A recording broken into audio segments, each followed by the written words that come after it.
राजस्थान में 6 सीटों पर उपचुनाव होना है, जिसे लेकर के बीजेपी में खास करके इसके लिए मंथन हो रहा है, क्योंकि बीजेपी पे अगर देखा जाए तो दबाव है, क्योंकि यहाँ पर सरकार इनकी है।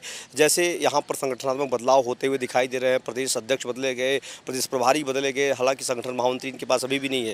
लेकिन कहा जा रहा है जिस तरीके से राज्यसभा चुनाव के एक दिन पहले नामों की घोषणा की गई कई राज्यों में, साथ ही राजस्थान में भी, ऐसे ही विधानसभा उपचुनावों में भी यही रणनीति अपनाने बीजेपी जा रही। सूत्रों का कहना है कि जो लोग दावेदारी कर रहे हैं उनमें कोई बगावत न हो, जातिगत समीकरण को देखा जा रहा है, देवली उनियारा पर देखा जा रहा है, झुंझुनू पर देखा जा रहा है, चौरासी पर, और उसके साथ ही साथ सलूम्बर, तमाम जो सीटें खाली हैं उन पर ये चीज़ ध्यान रखी जा रही है कि जातिगत समीकरण को साधते हुए बीजेपी उनमें से किसी एक ऐसे दिग्गज को टिकट देगी।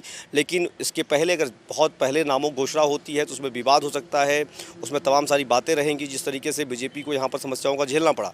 लेकिन अब जो जैसे दौसा में आज प्रदेश अध्यक्ष और उप मुख्यमंत्री तमाम नेता जाकर के वहाँ पर ज़मीनी हकीकत समझना चाह रहे हैं। उसके अलावा देवली उनियारा जाएंगे, चौरासी जाएंगे, फिर खुंसर जाएंगे, इससे तमाम जो सीटें हैं वहाँ जाकर के बीजेपी के जो आला नेता हैं वो समझेंगे चीज़ों को। लेकिन ये सारी प्रक्रियाएँ होती रहेंगी जब तक उपचुनाव की घोषणा नहीं हो जाएगी, जब तक उस डेट की घोषणा नहीं हो जाएगी, नामांकन की अंतिम तिथि नहीं आ जाएगी, तब तक कहा जा रहा है कि चीज़ों को फंसा कर रखा जाएगा।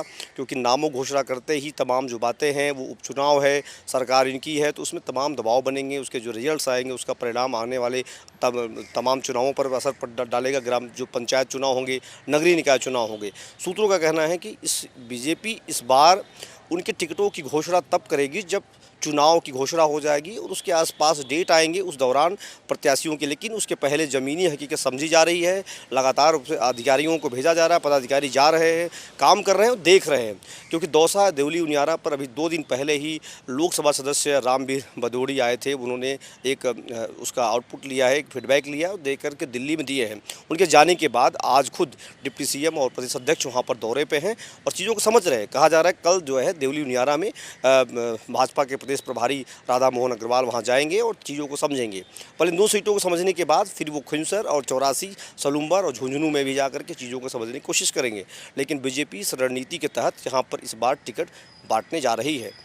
एबीपी लाइव के लिए संतोष पांडे, जयपुर।